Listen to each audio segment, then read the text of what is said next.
All right, let's pull back the curtain on something really fascinating. We're talking about a secret psychological weapon that some of the most captivating people in history have used.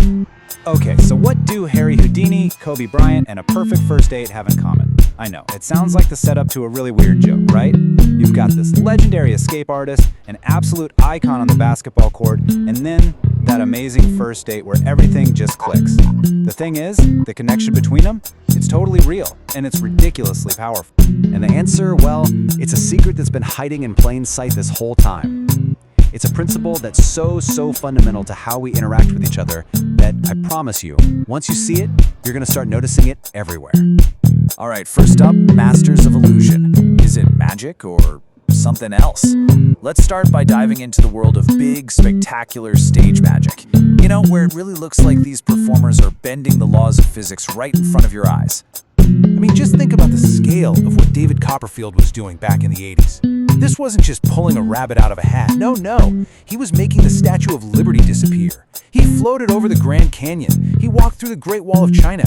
This is the kind of stuff that leaves millions of people just staring at their TVs, mouths wide open, asking, how on earth did he do that? And of course, you can't talk about illusion without bringing up the legend himself, Harry Houdini.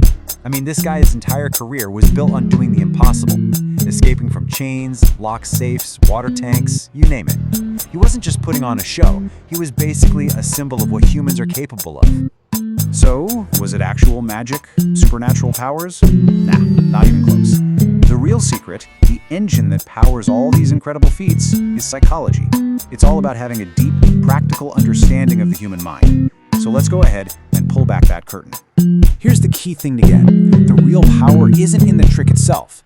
It's in mastering nonverbal communication, that unspoken language of the body. The greatest magicians, they're masters of psychology first, and tricksters second. They get how we all communicate without ever saying a word. And just look at how simple yet powerful this is. Think about it. An open posture, legs uncrossed, arms open. It sends this subconscious signal that says, hey, I'm open, I'm willing to listen.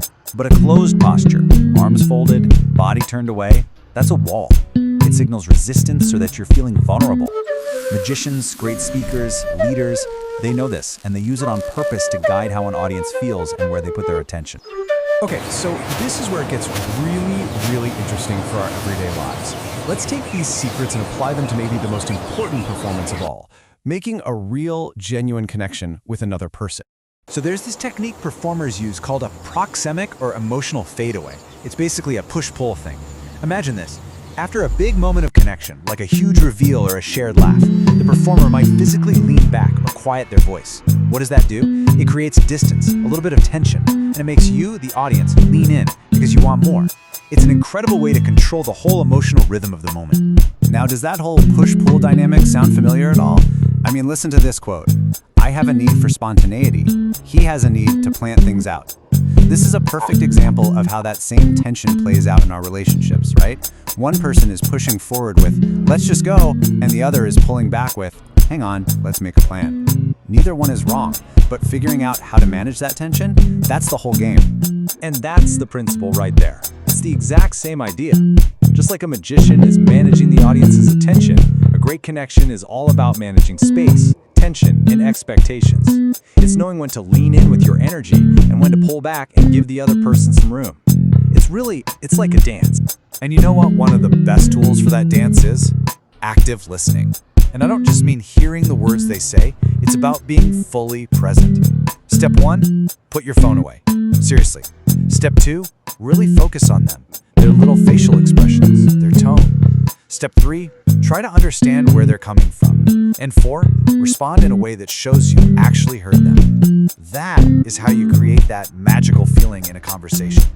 And hey, while we're on the topic of connection, here's a fun little piece of trivia. Look at how many kids some of these famous magicians had. Houdini, 0. Penn Jillette, 2. David Copperfield, 3. Just an interesting little side note on how things played out off stage for them. But anyway, the real magic of connection isn't about stats on a table. It's about what happens in the moment. And that leads us perfectly into the psychology of peak performance. Okay, so we've seen this psychological secret weapon in play with illusionists and in our personal relationships. But what about using it to achieve greatness in a super competitive field? Let's zoom out a bit and talk about achieving Mamba mentality. In the world of sports, this intense focus has a name, and it was perfected by the legend himself, Kobe Bryant. He called it the Mamba mentality. And what is the Mamba mentality? Well, it's not just about practicing your jump shot over and over again. It's a relentless, all-in dedication to mastering every single aspect of your craft. The physical stuff, yeah, but also the strategic side. And maybe most importantly, the psychological game. It's about being so focused that you can read your opponent's tendencies, their little tells, just like a magician reads their audience. And there it is. That's the connection. The kind of deep psychological work that Kobe did to become a legend, it's the exact same kind of work a master illusionist does. They're not just practicing a trick, they're studying human attention, human perception, what people expect, and they learn to play those things like a finely tuned instrument. So, what's the real trick here? After looking at magicians, our own relationships, and elite athletes, what's the big takeaway? What's the final reveal of this whole thing? It's this. The greatest trick in the world isn't about deception. It's not about fooling anybody. It's about developing a profound understanding of human nature. It's about understanding people so well that you can guide their experience, create a sense of wonder, and build connections that actually mean something. That's the real magic.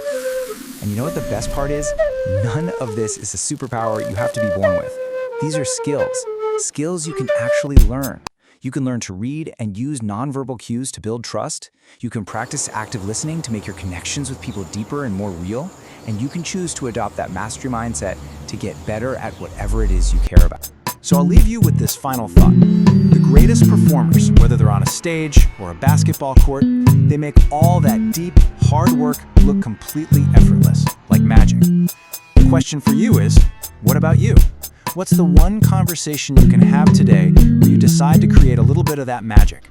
A conversation where you're fully present and you just listen.